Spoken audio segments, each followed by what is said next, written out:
Hello viewers, welcome to our AN education unit.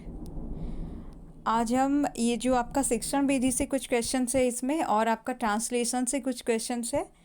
Question number 1 है आपका अनुकरण विधि का दूसरा नाम। ठीक है, अनुकरण विधि जो है इसको और क्या बोला जाता है? सर्वमान्य विधि, मॉन्टेसरी विधि, प्रचलित या प्राचीन विधि। ठीक है, प्रचलित और प्राचीन विधि। तो अगर आप देखिएगा अनुकरण विधि जो है, ये अनुकरण विधि को क्या कहते हैं? अनुकरण विधि का के बारे में आप लोगों को पता होगा। ये आपका प्रस्तुतिकरण सोपान के अंतर्गत आता है और शिक्षक जो है आदर्श वाचन करने के बाद छात्र जो है अनुकरण वाचन करते हैं। ठीक है, अब यहाँ पर दिया गया है क्या ना, अनुकरण वाचन करते हैं छात्र, शिक्षक जो है आदर्श वाचन करते हैं। लेकिन यहाँ पर आपका क्वेश्चन है अनुकरण विधि का दूसरा नाम क्या है? ये जो अनुकरण विधि है इसको क्या बोलते हैं? तो ये जो अनुकरण विधि क्या है? सर्वमान्य विधि, मॉन्टेसरी विधि, प्रचलित और प्राचीन विधि। तो 3 ऑप्शन में से आप देखिएगा आपका सी ऑप्शन सही होगा। अनुकरण विधि का दूसरा नाम जो है प्रचलित और प्राचीन विधि। क्वेश्चन नंबर 2, आगमन विधि के व्यवस्थित पद कितने होते हैं? अगर आप आगमन विधि देखिएगा तो ये आगमन विधि के व्यवस्थित पद जो है वो कितने होते हैं, यहाँ पर आपका क्वेश्चन दिया गया है। 2 नंबर क्वेश्चन अगर आप देखिएगा इसमें 3 ऑप्शन है, 4, 3, 2। तो 2 नंबर का ए ऑप्शन सही होगा। आगमन विधि के व्यवस्थित पद जो है कितने होते हैं जो दिया गया है, ये 4 होते हैं। क्वेश्चन नंबर 3, भाषा सीखने का मुख्य उद्देश्य क्या होता है? विचारों का आदान प्रदान करने की क्षमता प्राप्त करना, दूसरों को समझना, शुद्ध उच्चारण। तो ठीक है, आपका 3 नंबर क्वेश्चन जो है इसका सही ऑप्शन जो है ए ऑप्शन सही होगा। भाषा सीखने का मुख्य उद्देश्य होता है विचारों का आदान प्रदान करने की क्षमता प्राप्त करना। ठीक है, भाषा सीखने का मुख्य उद्देश्य है विचारों का आदान प्रदान करने की क्षमता प्राप्त करना। क्वेश्चन नंबर 4, अनुभव केंद्रित विधि तथा स्वतंत्र रूप से कार्य करने वाली विधि। ठीक है, कौन सी विधि को बोला जाता है, कौन से विधि को हम मानते हैं कि ये अनुभव केंद्रित विधि है या स्वतंत्र रूप से कार्य करने वाली विधि है? तो अगर 4 नंबर क्वेश्चन अगर आप देखिएगा इसमें 3 ऑप्शन दिया है, प्रोजेक्ट विधि, आगमन विधि, अनुकरण विधि। तो 4 नंबर क्वेश्चन का जो सही ऑप्शन होगा प्रोजेक्ट विधि जो है सही ऑप्शन है। देखिए आगमन विधि, अनुकरण विधि, ये सारा विधि जो है सब साथ में मिलकर कर सकते हैं, लेकिन यहाँ पर देखिए अनुभव केंद्रित विधि के साथ साथ लिखा है स्वतंत्र रूप से कार्य करने वाली विधि।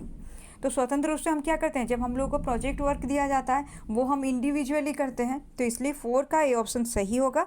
अनुभव केंद्रित विधि तथा स्वतंत्र रूप से कार्य करने वाली विधि जो है उसको प्रोजेक्ट विधि बोला जाता है। आपका जो शिक्षण विधि जो है ना, गद्य पाठ, पद्य पाठ, व्याकरण पाठ, ये बहुत इंपॉर्टेंट है। और ये इस कदर इम्पॉर्टेंट है कि हो सकता है इस बार एग्ज़ाम में 10 से भी ज़्यादा क्वेश्चंस इसमें से आ जाए, क्योंकि लास्ट ईयर का एग्ज़ाम जो रिसेंट पास्ट में हमारा जो एग्ज़ाम हुआ था वो रिसेंट पास्ट का एग्ज़ाम में लगभग 10 क्वेश्चन आया था। तो अभी जो है उससे भी ज़्यादा क्वेश्चन आएगा, क्योंकि उस टाइम पर कितना था, 100 था शायद, 100 का शायद एग्ज़ाम हुआ था। अभी शायद 130 का एग्ज़ाम होगा। 130 मार्क्स रहेगा आपका, 130 मार्क्स रहेगा हिंदी, 20 मार्क्स आपका है इवैल्यूएशन वाला पेपर जो है pedagogy and evaluation. Question number 5 देखिए, वर्णनात्मक कविता शिक्षण की सही विधि क्या है? वर्णनात्मक कविता शिक्षण की सही विधि क्या है? अनुकरण, शब्दार्थ, प्रत्यक्ष। तो अगर आप देखिएगा वर्णनात्मक कविता शिक्षण की सही विधि मतलब ऐसा कविता जिसको वर्णन करते हुए हमें मतलब वो कविता का मतलब कविता का फॉर्म बताया गया है यहाँ पर, वर्णनात्मक कविता। तो वो 5 नंबर क्वेश्चन के लिए जो 3 ऑप्शन दिया है, अनुकरण, शब्दार्थ, प्रत्यक्ष, इसका सही ऑप्शन जो है 5 का बी ऑप्शन सही होगा। वर्णनात्मक कविता शिक्षण की सही विधि जो है वो शब्दार्थ है। ठीक है, क्वेश्चन नंबर 6, पद्य शिक्षण का मूल उद्देश्य क्या है? पाठ के दौरान आनंद का संचार, कवियों का ज्ञान प्राप्त करना। देखिए 6 नंबर क्वेश्चन जो दिया है, पाठ के दौरान आनंद का संचार, कवियों का ज्ञान प्राप्त, बच्चों में कल्पना शक्ति का विकास। तो अगर आप सही ऑप्शन देखिएगा 6 नंबर क्वेश्चन जो है, 6 नंबर क्वेश्चन का सही ऑप्शन आपका सी ऑप्शन सही होगा। बच्चों में कल्पना शक्ति का विकास जो है ये आपका पद्य शिक्षण का मूल उद्देश्य है, कि बच्चे भी जैसे कल्पना करें।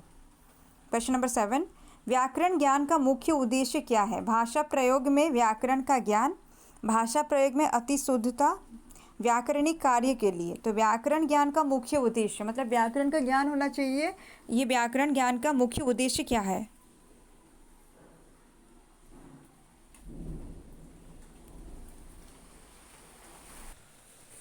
तो देखिए व्याकरण ज्ञान का मुख्य उद्देश्य क्या है, जो आपका क्वेश्चन दिया गया है इसका सही ऑप्शन जो होगा यहाँ दिया है। देखिए भाषा प्रयोग में व्याकरण का ज्ञान, भाषा प्रयोग में अतिशुद्धता व्याकरणिक कार्य के लिए। एक चीज़ याद रखिएगा, ये जो आप लोग पेडागोजी भी क्लास किए हैं, जो आपका जो कंपलसरी पेपर जो सबका है 20 मार्क्स का, उससे आप लोगों को पता होगा कुछ वर्ड जो है वो नेगेटिव वर्ड है। वो वर्ड अगर आता है तो वो ऑप्शन कभी आपका सही होगा ही नहीं। वैसा ही एक ऑप्शन इसमें दिया है, भाषा प्रयोग में अतिशुद्धता। ठीक है, इस तरह से अगर सेंटेंस में कोई भी वर्ड आए तो आप लोग उसको सबसे पहले कट कर दीजिएगा कि ये ऑप्शन सही किसी भी कीमत पर नहीं होगा, ये एक नेगेटिव वर्ड है। तो व्याकरण ज्ञान का मुख्य उद्देश्य क्या है, यहाँ पर जो क्वेश्चन है इसका ए ऑप्शन सही होगा। व्याकरणिक कार्य तो उसी में आ जाएगा। देखिए शुद्ध उच्चारण जो है, शुद्ध उच्चारण हम तब करेंगे जब हमारा व्याकरण के तरफ से अगर हमारा व्याकरण अगर क्लियर है तभी हम शुद्ध उच्चारण करेंगे। तो इसलिए ए ऑप्शन सही है। व्याकरण ज्ञान का मुख्य उद्देश्य क्या है, भाषा प्रयोग में व्याकरण का ज्ञान। भाषा प्रयोग के दौरान हमें इस चीज़ का ज्ञान रहे कि व्याकरण के अनुसार ये वाला सेंटेंस सही है या गलत है, वहीं से हमारा शुद्ध उच्चारण भी होता है। ठीक है, 7 का ए ऑप्शन सही है। क्वेश्चन नंबर 8, वर्णनीय कविता किस कक्षा के लिए अधिक उपयुक्त है। देखिए यहाँ पर दिया है वर्णनीय कविता, इसके लिए 3 ऑप्शन दिया गया है, प्राथमिक, माध्यमिक, उच्च। तो अगर आप देखिएगा प्राथमिक स्तर पर जो कविता होता है, अगर आप देखिएगा प्राइमरी सेक्शन में जितना भी कविता आता है आपका, तो उसका मेनली पर्पस ये रहता है कि बच्चे जो है उसको थोड़ा सा गा सके। ठीक है, गयात्मक को वहाँ पर ध्यान दिया जाता है। तो प्राथमिक कक्षा के लिए होगा आपका गयात्मक को प्रधानता दिया जाता है। उच्च कक्षा के लिए अगर आप देखिएगा वहाँ पर भाव पर ज़्यादा रहता है। आप लोग हम लोग जैसे पढ़े हैं ग्रेजुएशन के टाइम पर या 12th में जो भी कविता वगैरह पढ़े हैं, वो सब कविता कैसा रहता था, वो उसमें भाव जो है मतलब छुपा हुआ भाव को बहुत डेप्थ में समझाया जाता है। तो वो सब किसके लिए, उच्च कक्षा के लिए। माध्यमिक कक्षा के लिए क्या होगा, वर्णनीय कविता। ठीक है, ये याद रखिएगा, प्राथमिक अगर आए तो वो गयता पर ध्यान दिया जाता है, उच्च कक्षा के लिए भावात्मक होता है, माध्यमिक के लिए आपका वर्णनीय होता है। 8 का बी ऑप्शन सही है। क्वेश्चन नंबर 9, भाषा कौशल के कितने प्रकार है। 2, 3, 4 भाषा कौशल के कितने प्रकार है यहाँ पर दिया गया है। तो भाषा कौशल के अगर आप प्रकार देखिएगा तो 9 नंबर का ABC 3 ऑप्शन दिया गया है, 2, 3, 4। तो 9 नंबर क्वेश्चन अगर आप देखिएगा तो 9 नंबर का आपका जो है सही ऑप्शन जो होगा यहाँ पर दिया है, भाषा कौशल के कितने प्रकार है। भाषा कौशल के प्रकार के बारे में आप लोगों को पहले से पता है, ये क्वेश्चन रिपीट भी हुआ है। इसका जो सही ऑप्शन जो होगा वो सी होगा, यानी कि भाषा कौशल के कितने प्रकार है, जो ये आपका हो जाएगा 4 प्रकार है भाषा कौशल के। क्वेश्चन नंबर 10, सबसे पहले कौन से प्रश्न पूछे जाते हैं। बोध ज्ञान, विश्लेषण, परिचयात्मक। अगर आप देखिएगा सही ऑप्शन जो होगा 10 का सी ऑप्शन सही होगा। सबसे पहले जो है परिचयात्मक प्रश्न पूछे जाते हैं। क्वेश्चन नंबर 11, हिंदी शिक्षक का सबसे महत्वपूर्ण कार्य। ठीक है, अब देखिए यहाँ पर क्वेश्चन है, हिंदी शिक्षक का सबसे महत्वपूर्ण कार्य, शुद्ध उच्चारण, व्याकरण का ज्ञान, समृद्ध व्यक्तित्व। तो समृद्ध व्यक्तित्व से बच्चों का कोई लेना देना नहीं। कोई अगर व्यक्ति किसी का अगर पर्सनैलिटी कोई टीचर का बहुत ज़्यादा अच्छा है, उससे स्टूडेंट्स का मार्क्स जो है अपने आप बढ़ेगा नहीं, या फिर स्टूडेंट्स का जो भी लर्निंग में जो भी एरर है वो अपने आप क्लियर नहीं होगा। तो उससे तो कुछ लेना देना हमारा नहीं है। लेकिन यहाँ पर 2 ऑप्शन जो दिया है, शुद्ध उच्चारण और व्याकरण का ज्ञान, ये दोनों बहुत इंपॉर्टेंट है।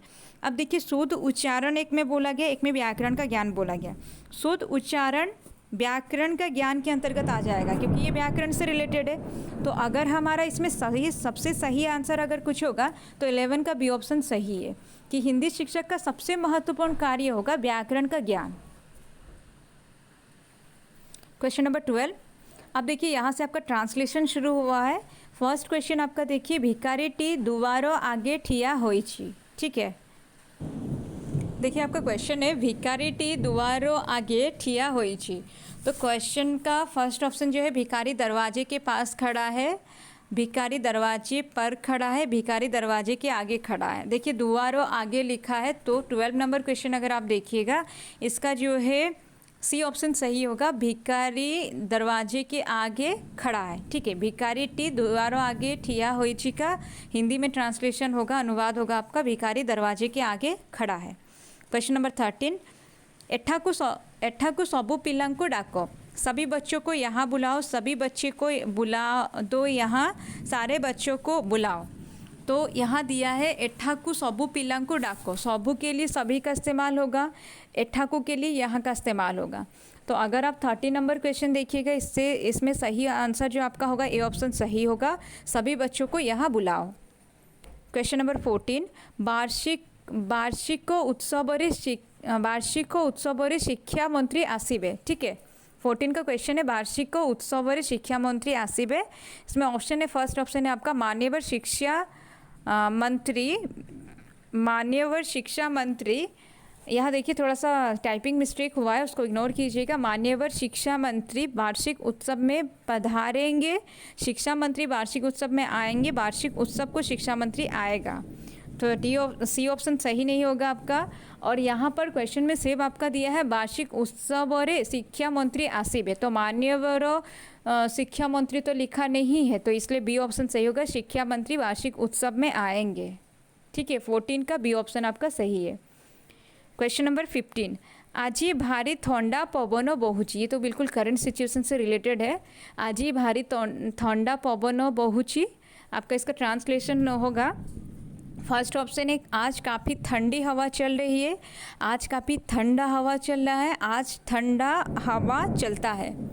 तो अगर 15 नंबर क्वेश्चन अगर आप देखिएगा, हवा जो है, ठीक है, तो हवा जो है ये आपका स्त्रीलिंग शब्द है। इस हिसाब से अगर आप देखिएगा, आज भारी है उसकी जगह पर काफ़ी का इस्तेमाल किया गया, आज काफ़ी ठंडी हवा चल रही है। इवन अभी जो अब चल रही है आप लोगों को सुनाई दे रहा होगा कि काफ़ी ठंडी हवा चल रही है।